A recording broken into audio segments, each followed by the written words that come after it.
Bienvenue dans Star Confidence, votre nouveau rendez-vous avec la diaspora sénégalaise. L'émission qui parle des porte-drapeaux du Sénégal à travers le monde. Artistes, sportifs ou entrepreneurs, ils nous ouvrent les portes de leur univers durant 30 minutes d'entretien exclusif. Je vous emmène à la rencontre de la diaspora autrement, un moment privilégié dans Star Confidence.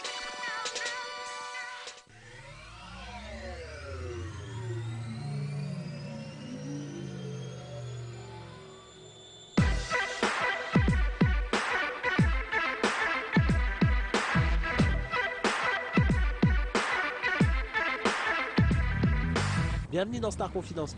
Alors aujourd'hui nous sommes en plein centre de Paris pour aller à la rencontre de Ousmane Dabo, un ex-footballeur franco-sénégalais reconverti dans la mode.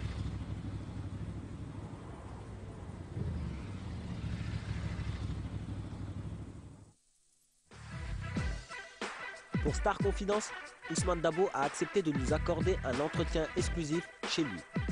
L'ex-international français revient sur sa carrière de footballeur professionnel qu'il a menée du centre de formation de Rennes à la Lazio de Rome. Bon Ousmane, merci de me recevoir chez toi. De rien, c'est un plaisir. On va parler un peu de ton parcours en tant que footballeur. J'ai commencé dans un petit club qui s'appelle Forcé, c'est à côté de Laval. Ensuite, j'étais au Stade Lavallois pendant 5 ans, je crois. Et à l'âge de 13 ans, ils m'ont recruté pour aller au centre de formation de Rennes. Mais c'était une super période de ma vie. Tu étais un peu coupé de la famille aussi. Toute la semaine, j'allais à l'école, je m'entraînais, donc je ne voyais pas mes parents. Et c'est vrai que 13 ans, c'est très tôt quand même. Si j'avais un fils, je le mettrais plutôt vers 15-16 ans. Parce que 13 ans, c'est assez difficile. À cette époque-là, tu te pressentais déjà footballeur professionnel ou c'était encore quelque chose de loin? Le fait d'être dans un centre de formation, déjà, tu es un peu conditionné pour essayer de devenir un footballeur. Ouais. Mais il y a tellement de jeunes joueurs qui veulent être footballeurs, il y a peu d'élus, donc je me suis toujours accroché aussi à mes études. Ouais. Mes parents ont beaucoup insisté pour que j'ai mon bac, pour voir si jamais je ne réussissais pas au football, au moins j'avais une porte de sortie. Et ton père, c'est un ancien footballeur professionnel? Ouais. Enfin, pas professionnel, il a joué en CFA, c'était championnat de France amateur. Semi-professionnel. Voilà, dans les années 60. Et à ce moment-là, on pouvait être pro, mais on ne vivait pas du football comme maintenant, quoi. Ouais. C'était des petits salaires, donc il a préféré garder son travail et jouer peut-être à un niveau inférieur, mais au moins avoir une situation jusqu'à la retraite, quoi. Il était passionné de football et il m'emmenait avec lui, parce qu'il était entraîneur aussi dans des équipes à côté de Laval. Ouais. Et j'allais avec lui voir les matchs, j'allais avec lui des fois à des entraînements, donc naturellement j'ai eu aussi la passion du football. Et dès le plus jeune âge, toi, tu te voyais comment en tant que poste? Tout départ, je jouais plutôt attaquant. Ouais. Ouais, j'étais assez rapide quand j'étais petit. Ah, quand t'étais petit, ouais. Ouais, quand j'étais petit, ouais. Et donc j'ai joué ailier droit, j'ai joué numéro 10. Longtemps numéro 10, ouais. Ouais. Ouais. Comment t'as vécu ça, toi, ton premier départ vers l'Italie? Vers l'Italie, disons que ça a créé une grosse polémique parce que j'étais avec Michael Sylvestre. Ouais. Et on n'a pas signé pro au Stade Rennais. Ça a été très difficile, mais finalement on a décidé d'être ferme et on a signé à l'Inter de Milan. Et ça a créé une sorte de jurisprudence parce qu'à ce moment-là, on devait absolument signer pour son club formateur. Comment tu as vécu ton intégration en Italie? C'était pas facile aussi ça, parce qu'en plus j'arrivais dans un autre monde, vraiment à l'Inter de Milan où il y avait Ronaldo, Djorkaeff, Kanou, Taribo West, Bergomi, enfin il y avait des joueurs de fous. Ouais. Donc ça a été un changement radical. Ouais. Et je suis arrivé là-bas avec Ronaldo, c'était le meilleur joueur du monde. Les matchs amicaux, je jouais contre Zidane, enfin c'était incroyable. Avec un grand joueur, par exemple avec Ronaldo, comment ça se passait à l'entraînement? Ronaldo, extraordinaire. Déjà une personne exceptionnelle, ouais. Très humble. Il était très très simple, alors que c'était le meilleur joueur du monde. Des fois on allait manger avec lui, Pirlo, Ventola, les jeunes, ouais. Quoi, parce que Ronaldo il a qu'un an de plus que moi, mais il m'invitait à manger avec eux, enfin super gentil, quoi. Vraiment il a essayé de faciliter notre intégration avec d'autres joueurs aussi, comme Youri Djorkaeff qui nous a beaucoup aidé, Benoît Coé aussi qui était là-bas, qui était à l'Inter de Milan. Il y avait Roberto Baggio aussi, ouais. Extraordinaire. Pareil, c'est un des meilleurs joueurs du monde, c'était un mec extraordinaire. Ouais. Donc au-delà du football aussi, j'ai rencontré vraiment des bonnes personnes. Et ensuite, oui, il y a eu la Lazio. C'est le club où j'ai gagné des titres et c'est un très grand club aussi. Ouais. Et j'ai passé des années extraordinaires à Rome parce que Rome, c'est une ville superbe. Puis souvent, la Lazio, c'est associé à du racisme alors que Moi, j'ai jamais eu aucun problème de racisme. Après, il y avait une petite frange, c'est vrai, qui faisait des cris de singe, tout ça, mais malheureusement, c'était un peu partout en Italie et même en France, au PSG, il y avait la tribune Boulogne. Personne ne disait que tous les supporters du PSG étaient racistes. Donc, il faut appliquer la même chose pour la Lazio. C'était une minorité qui faisait ça. Moi, j'en ai parlé avec eux.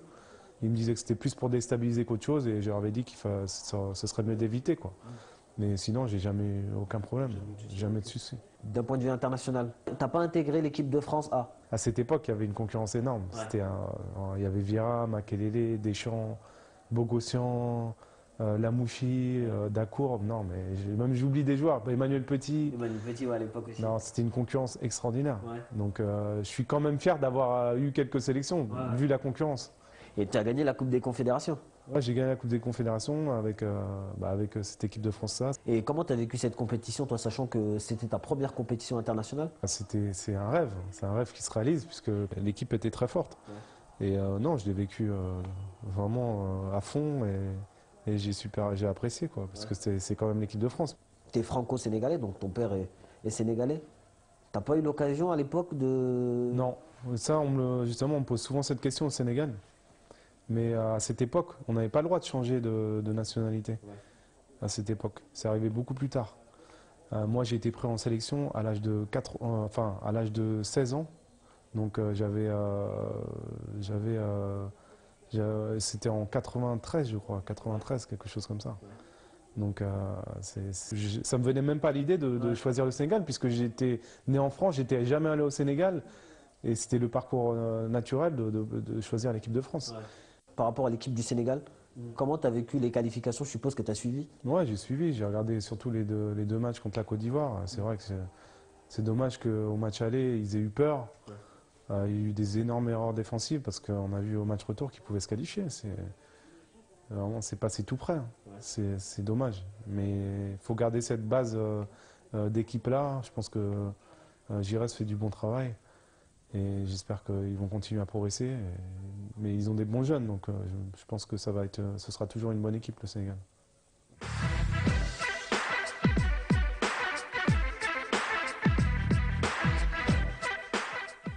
Après ce moment privilégié, Ousmane Dabo nous emmène dans un café qu'il apprécie. L'occasion d'aborder ses origines et sa relation avec le Sénégal. Bon Ousmane, on est où là ? Là, on est à la compagnie, c'est un resto en bas de chez moi. Ouais. Et je viens souvent ici manger, boire un verre. Ouais. Tu es franco-sénégalais, donc c'est ton père qui est sénégalais. Voilà. Il est arrivé en France en tant qu'immigré?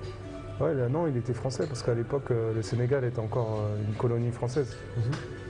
Et donc, il est arrivé en tant que français. Et il est venu en France à cette époque pour du travail?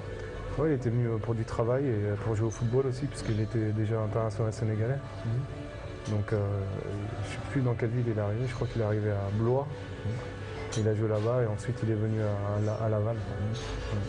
Et toi, il t'a raconté un peu sa venue en France? Pas trop, non. Mon père, il est très discret. Ouais. C'est en allant, paradoxalement, c'est en allant au Sénégal que j'ai su beaucoup plus de choses de lui. J'ai vu des amis d'enfance à lui qui m'ont expliqué comment il était. Ouais. Mais lui, il est très, très réservé. Il ne me parle pas trop de sa jeunesse, tout ça. Ouais. Comment tu as vécu, toi, ce métissage entre les deux? Moi, je l'ai très bien vécu. Quand j'étais petit, j'étais dans un quartier populaire. Donc, il y avait des Arabes, il y avait des Noirs, des Blancs. C'était bien. Après, on a déménagé. On était dans une petite ville à côté de Laval, plus calme.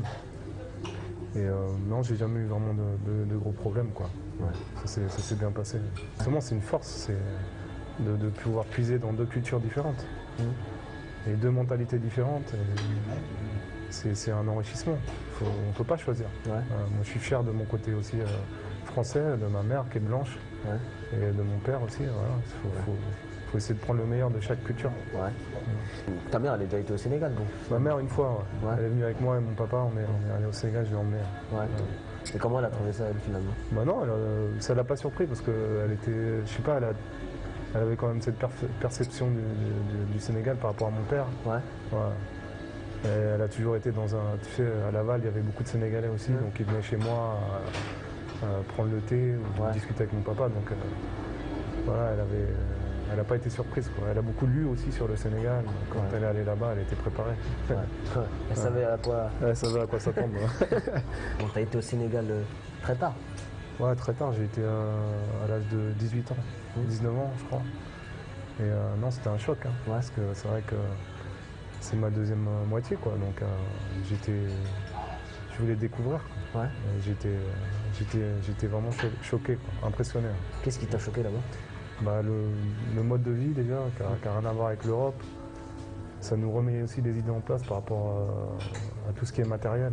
Quand tu vois des petits, des gens qui en ont rien là-bas et qui ont le sourire, et nous on se prend la tête des fois pour rien, alors qu'on a tout ici. Voilà, ça fait relativiser les choses. Ouais. Tu es originaire d'où finalement au Sénégal? Bah, mon père il est né à Ziguinchor, c'est en Casamance, dans le sud du Sénégal. Et bah, la première fois que je suis allé au Sénégal, je suis allé à Dakar. Moi. Et la deuxième fois, par contre, je suis allé à Ziguinchor. Pour voir ta famille. Pour voir ma famille, justement, paternelle. Donc ma grand-mère aussi, qui était vivante à ce moment-là. Et donc voilà, c'était émouvant. Ouais. Toi, tu étais footballeur, donc vous voyagez beaucoup, etc., mais pas trop en Afrique? Non, en Afrique, jamais. Je suis allé une fois au Maroc avec l'équipe de France Espoir. Ouais. Mais sinon, je suis jamais... Mais vous ne voyez pas le côté... Le côté dur de la vie, on va dire. Non, non, pas du tout. On est dans notre bulle. On est dans notre bulle avec le foot. J'ai cru comprendre que tu as monté l'école de foot Ousmane Dabo. Voilà, donc c'est un ami à moi, un ami de la famille qui s'appelle Tierno, qui a monté cette école de foot il y a déjà plus de 10 ans quand même. Et il s'en est occupé depuis tout le temps. Et je l'en remercie d'ailleurs. Il fait un super boulot. Il s'appelle Tierno Diallo. Et voilà, et maintenant je vais essayer de la développer vu que j'ai arrêté ma carrière. Pendant que j'étais en train de jouer au football, j'avais pas trop le temps de m'en occuper.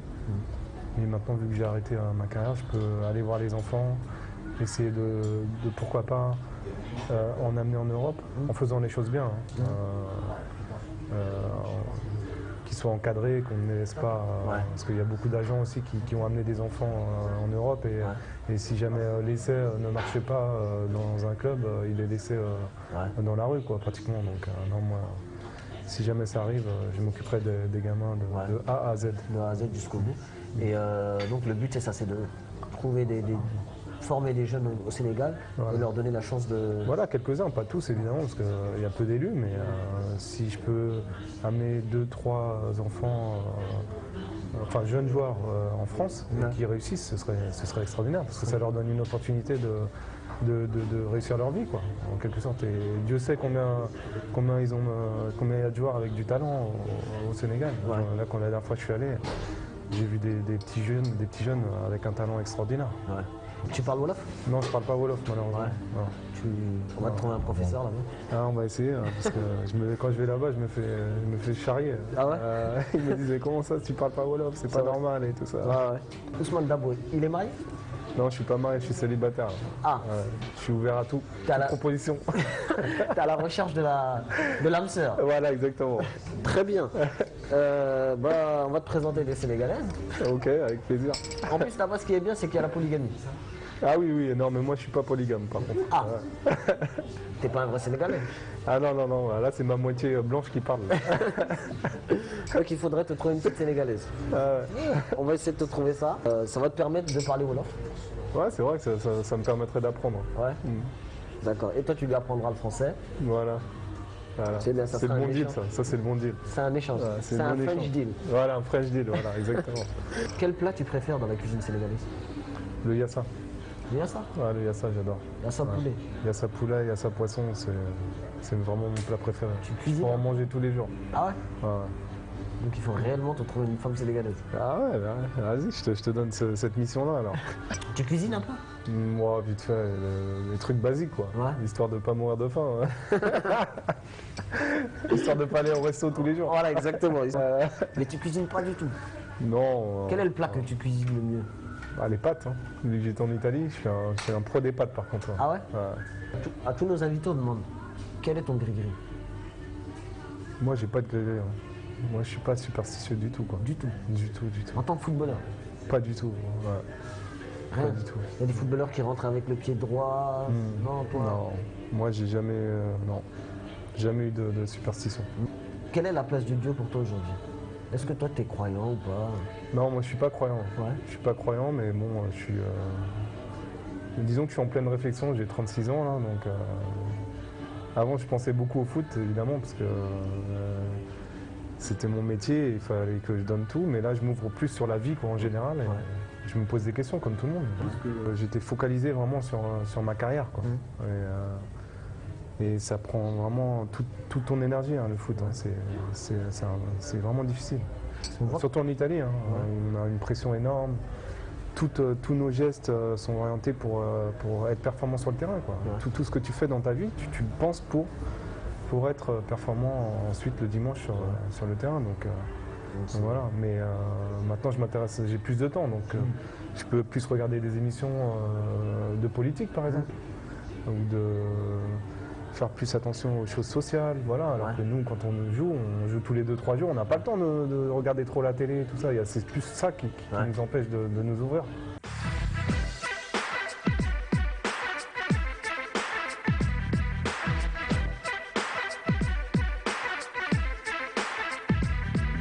Jeune retraité, Ousmane se lance aujourd'hui dans une nouvelle aventure. Son défi, réussir dans le monde de la mode en développant sa marque de prêt-à-porter pour hommes, French Deal.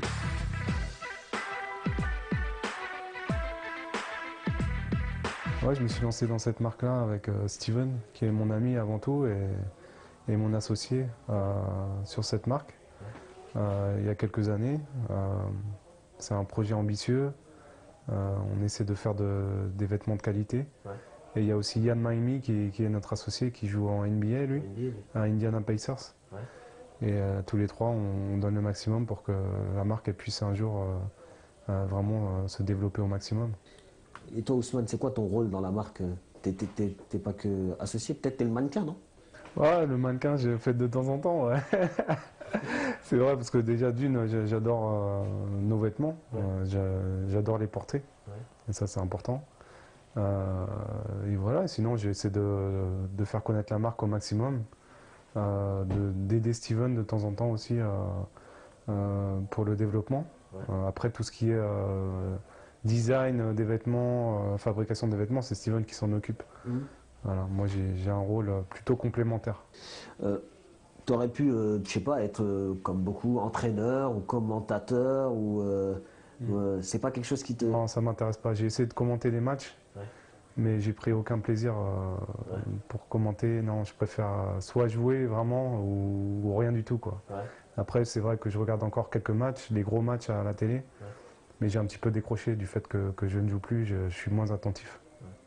Et par rapport au côté business de la marque, t'étais préparé à tout ça? Non, ça, on n'est jamais préparé, c'est un vrai métier, mais c'est pas facile. J'ai appris déjà beaucoup de choses dans le marketing, tout ça, sur le tas, quoi, parce que j'ai pas fait d'études, mais en voyant Steven aussi évoluer, voilà, j'ai appris pas mal de choses. Qu'est-ce qui te plaît dans le fait d'être entrepreneur aujourd'hui? Bah, c'est un peu le challenge, le défi de pouvoir réussir dans un autre domaine. C'est quelque chose qui me motive et ce serait une fierté de pouvoir créer des emplois et faire en sorte que la marque marche vraiment comme une vraie marque, quoi. Ce serait incroyable, on est parti de rien. Donc si on réussissait, ce sera un rêve qui se réalise. Et qu'est-ce que tu conseillerais à quelqu'un aujourd'hui qui veut monter son entreprise en France? Je lui conseille d'avoir beaucoup de courage et beaucoup d'abnégation parce que c'est vrai qu'en France c'est pas facile, hein. Il faut s'accrocher par rapport aux États-Unis où là je pense l'État même aide plus les jeunes entrepreneurs qu'en France. Donc si on veut monter quelque chose en France, faut être très très motivé. On voit que tu es dans la mode, tu es dans l'associatif. Tout ça, comment tu arrives à combiner tout ça? Bah, c'est naturel, puisque c'est avant tout des passions, quoi. Des passions, puisque la mode, c'est une passion. J'aime bien être bien habillé, avoir de beaux vêtements. Et j'ai envie d'aider aussi, pour mon après-carrière, des jeunes enfants à devenir professionnels. Donc c'est deux choses qui vont ensemble, vraiment. Est-ce que vous pensez un jour pouvoir intégrer French Deal en Afrique, par exemple? Bien sûr. Ouais. Ouais, c'est un vrai objectif, évidemment. Intégrer le marché africain, c'est une obligation et c'est un plaisir, ce sera un plaisir aussi de faire partager les valeurs de la marque en Afrique, quoi. On a des origines africaines, donc il faut qu'on soit présent aussi sur le continent africain. On voit que toi, tu es franco-sénégalais. Ici, on a franco-ivoirien. Comment s'est passé le match Sénégal-Côte d'Ivoire Moi, je lui avais dit. Je lui avais dit, même je t'ai appelé après le match, il n'a pas décroché. Ah oui, je voulais pas me faire charrier. Hein. Cette marque, on voit que c'est ce qui t'habille, là. Ouais, c'est ça. Là, c'est le Teddy, Ouais. French Deal, et le petit scarf, un t-shirt avec un foulard intégré. Ça tient, il fait froid, là. Comment tu... Ah, justement, ça tient chaud, ça, c'est bon. Et on est élégant en même temps, voilà. Et qu'est-ce que tu penses de mon style, là? Non, ça va, t'as un bon style, t'as un bon style. Tu penses que... Ouais, mais Sivan, il peut encore améliorer ce petit style. Ça, c'est ce côté Sivan, commercial. c'est un styliste, donc il va te mettre bien, il va bien t'habiller encore mieux que ça. Il va m'habiller en French Deal, je crois. Voilà.